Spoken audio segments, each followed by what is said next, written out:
Seventeen magazine, Charm magazine, the New York Times, Harper's Bazaar, Vogue, all the magazines. And I sold a few drawings to them for like $10 a piece, and that was my career. But I was living at home. $10 a piece was fine. I was, 18, 19 years old. And then, excuse me, and then I loved Saul Steinberg. I adored him. I adored his work. And this is early even. This is right after the war. And his drawings got even much, much better later. I don't know if you ever followed his career. And I looked him up in the telephone book. And I realized that he lived on 58th Street, just by Bloomingdale's. So I went and walked in front of the building, and I looked up at the building, and I thought I saw somebody, I didn't know what he looked like, leaning over. And I said, that's probably Steinberg right there, drawing. I think I'll give him a call. So I went into the lobby of the building. There was a payphone for a nickel. I called him up, and I told him who I was and what I'd like. And I said, can I come and show you my work? Never, just thinking, that I never thought he'd be busy, too busy not to see me. Very egocentric at that point.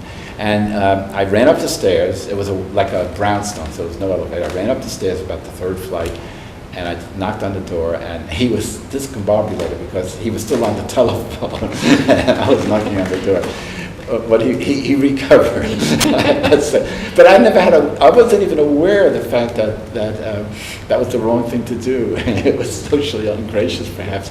And, I could have gone out and had a cup of coffee. But anyway, he was terrific to me. And he was an architect. He was trained as an architect in, I think, Budapest. I think he's from Hungary, or I'm not sure about that. And he showed me all his architectural drawings, the real ones.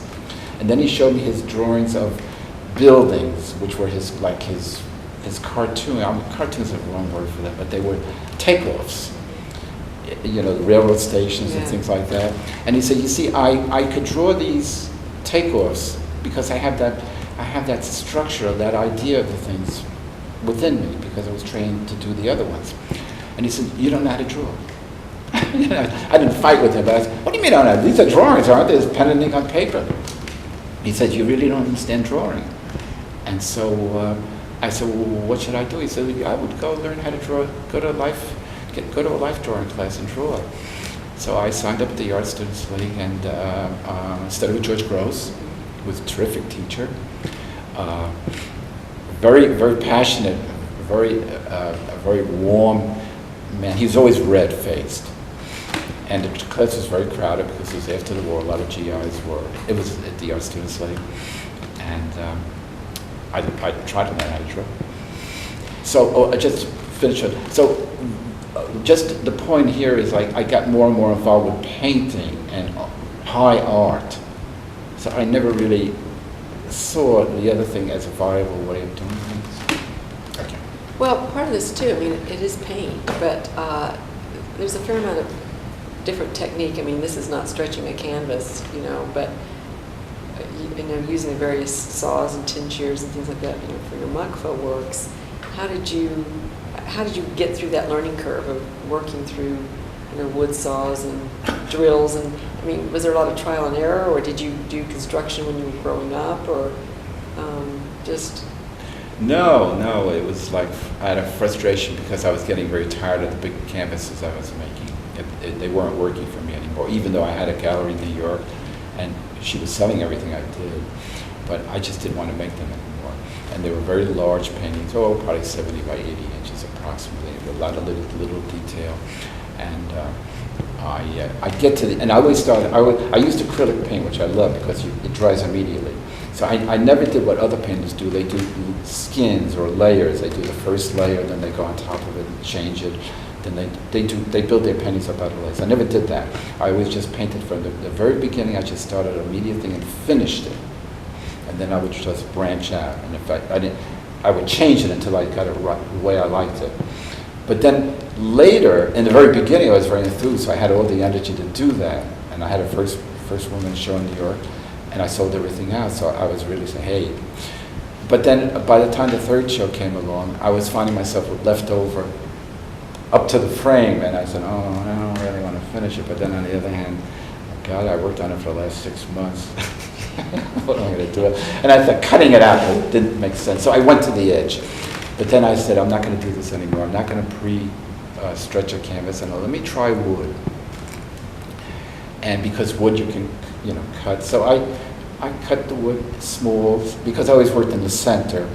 So I cut the wood small and I made that. I said, that's great. And then I put it on another piece of wood around and I make that. And then I just kept making them larger that way. And I loved that sense of comfort and that flexibility. It gave me a lot of margin of error. If the wood didn't work, toss that one out, put another one in. So I really liked that.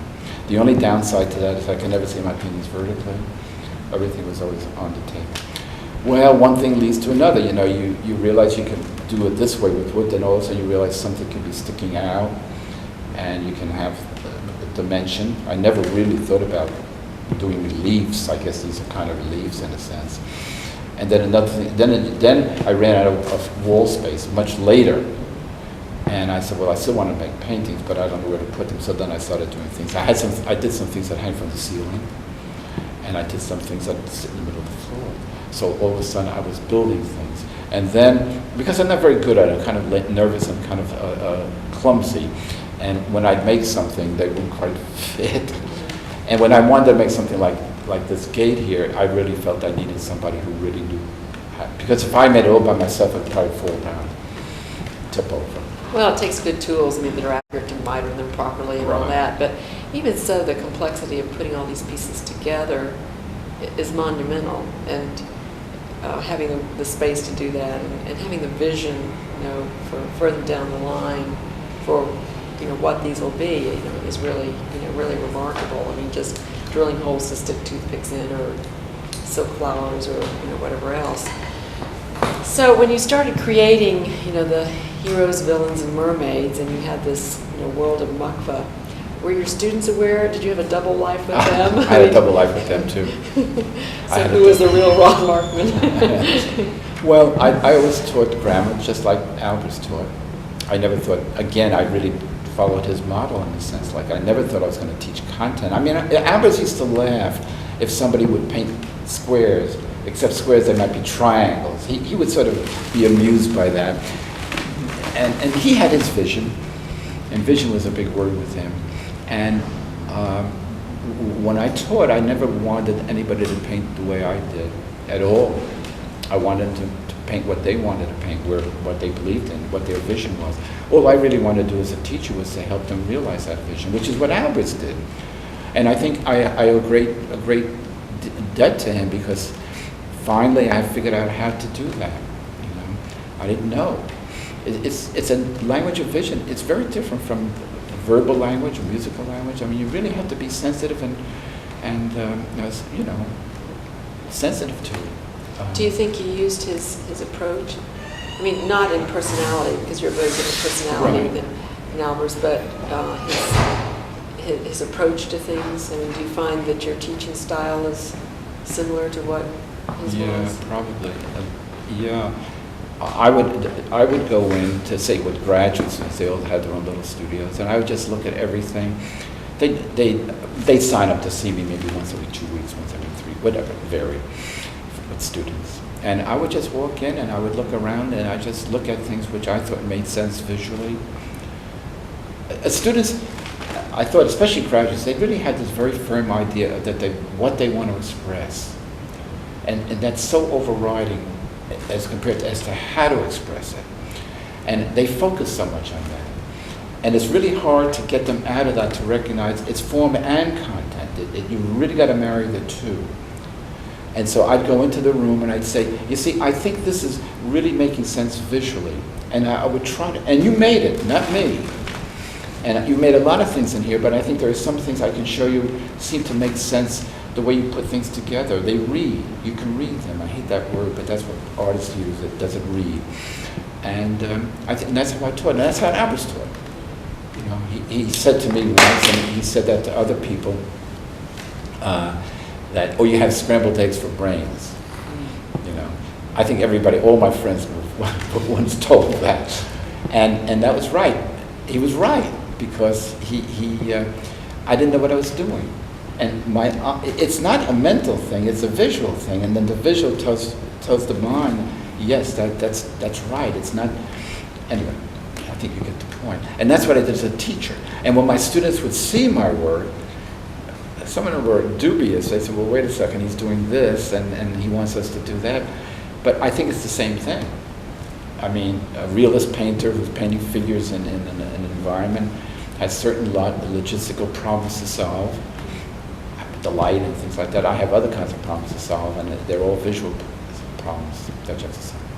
Well, the irony here, that, as we said earlier, James Barrie had Neverland, and Jules Verne had the 20,000 Leagues Under the Sea, and Lewis Carroll having Wonderland, and now you have Makva, and all of these people having sort of their double lives and having to deal with the day-to-dayness of life. I mean, you've got to get up, and there's certain things that buy olives. Buy olives. Right. There's certain things that have to be done during the day, outside of the creature comforts, and then going into your studio, entering to another life in a way. Do you find that you become immersed in it, and that at the end of it you're kind of in a fog into what happened to the rest of the world during that day? I mean, is it all encompassing once you begin this? Yeah, there are a lot. It's a complicated thing because there are a lot of things to do. You just don't make up the world. You got to gesso, you got to cut, you got to find the right screws for this, or how to put this together, or how to glue. There are a lot of things you have to do that are part of that world. But the real thing is, once I developed the world, I don't know about Barry or Carroll or people like that, but Oscar Wilde once said, which I love, he says, once the actor puts on his mask, he reveals his real self. And I think by establishing another area to work, made me realize I didn't have to deal with the real world. And if I deal with my world, I can make anything up I want. I had to edit it. I had to be in charge of what's right and what's wrong, and what will work and what won't. But it was all my world, and who could question it? See, if I can bring it off convincingly, who can question it? And that was a lucky thing for me, because I wouldn't be as good trying to paint, say, a political thing where I'm trying to make it like Guernica was a political thing. If I was trying to make some kind of statement against the Spanish Civil War or the war somewhere else, I wouldn't be good. I have to distance myself to make myself more comfortable. And the etchings were like that too, because the etchings, you never see what you're making. It's all backwards. It's not printed. And I feel so comfortable not knowing what I'm going to get. And making the big paintings, I make lots of little pieces, and I have to fantasize what they're going to look like. I have an idea. Well, with the gate, it's easy. It's going to be a top and two columns. But I have sort of an idea. But the fun is, if I make a lot of little things, and I kind of like making the little things. I enjoy them. I really don't worry about what it's going to look like. And then there's a day when I say to myself, I think I have enough. Let's see what it looks like. And then I move things around, I change things, etc., make new things. And that's a lot of fun, because it's like playing cards and getting a hand and saying, I think I can play this hand a particular kind of way. Then you play another game of cards. And for me, that's where the fun is. Well, seeing people view this exhibition, I've had the lucky opportunity to be kind of a voyeur, to watch people from my office, seeing them look at the works and chuckle, or what they point out, or whatever. And part of the humor in this, I suppose, as I see it, is that it's an opportunity for us to laugh at ourselves, because big deal is made out of small things, and things that seem to be of such utmost importance. When you really get down to it, is it going to change the course of history in 2 years, or even the course of tomorrow, and about our destiny? And so perhaps part of the humor about Makva is because we all see a part of ourselves in one form or another, even if it's the spoof on sayings. And one of my favorite one for your fortune cookie, I think back, on never accept strange candy from babies. Well, anybody who's ever babysat children or had children of their own, kids are always putting unidentifiable things, in your hand, and if they don't like something, they immediately spit it out or whatever. And so even though we know, the serious slogan about that, you know, avoiding strangers and for your safety and whatnot, but it's a different form of safety, you know, and that we've all, you can identify with some sort of experience of creation, you know, so the literary, you know, overtones from, you know, biblical sayings and whatnot. So, you know, obviously your sources are great, and I know you're a fan of the movies and superheroes, and I mean, I for one am a fan of Bullwinkle, but and Rocky and all of those people. Do you read a lot? Do you find characters through literature that continue to inspire you, or people around you? Well, years ago, I was very much influenced. At the same time I was making the etchings, when I was still living in Chicago before I went to Rome, I came across a play by Alfred Jarry, which is totally nonsensical and truly absurd, and that made a major impact on me. I didn't realize I had a feeling for absurdity. And then Ionesco's The Bold Soprano, Mr. and Mrs. Smith, the typical English family. Again, I got those two books. I read them, and they did give me an awful lot of license and other things. And then knowing that Lewis Carroll did what he did, Jonathan Swift did what he did, etc., and you know, all the movies, Chaplin's and the Marx Brothers, etc., they comfort me to know that other people want to do the same thing that I want to do. Now, as far as reading, like now, because those are in my more formative years, but now, because I think I have it under my, I think I understand myself, and I think I pick up the clues about myself. I think I'm in tune to me and what I am and what I'm not. Now I don't go to them anymore because I don't want to be influenced, but I don't want to copy them. I take great pleasure in knowing that they exist and that they've been celebrated, and I feel I'm on a good team. But what I read basically is I read something that's so probably far enough. I read fiction all the time, and I just read serious fiction, which has nothing to do with my world. It's just, that's my, you know, at night. I read the New York Times every day, and that's part of my world, because every time I see something in the Times, even though I never cut anything out, that keeps saying, world's crazy. Okay, but then after I read the Times, I always want to have a book, just a story. I like stories, you know. And do you carry that around with you, though? I mean, I know for me, when I get involved in a book, I'm sort of carrying it around in my head for a few days. Oh yeah. Oh sure. I'm really concerned about what's going to happen and who they are. I like stories that have endings, you know, that have real plot endings. You know, I read. There's a wonderful book by Eugene. Oh gosh, I don't know his name. I can't think of his name. Yeah, it's wonderful. And so the Gate is the most recent of all the works in this exhibition. And when exactly was that completed? It was completed about, now it would be probably finished last May,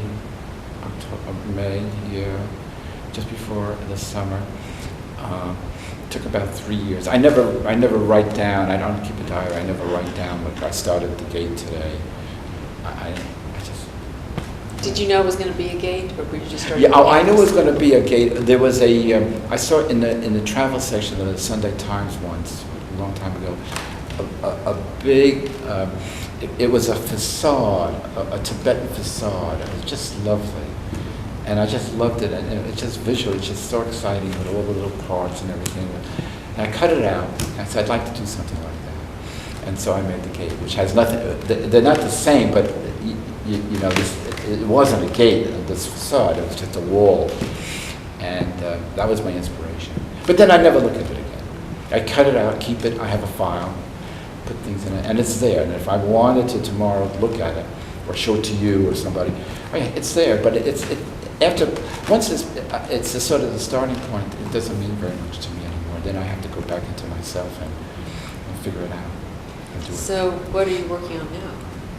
I'm working on a tabloid, and it's almost finished. And then I'm going to work, you know, it's the National Enquirer from Mukfa. See, the good thing about Mukfa is I'm fascinated. When I go to the supermarket, I stand in line, and I always pick up the National Enquirer and read it while I'm waiting to be checked out, and the Star and one of those things.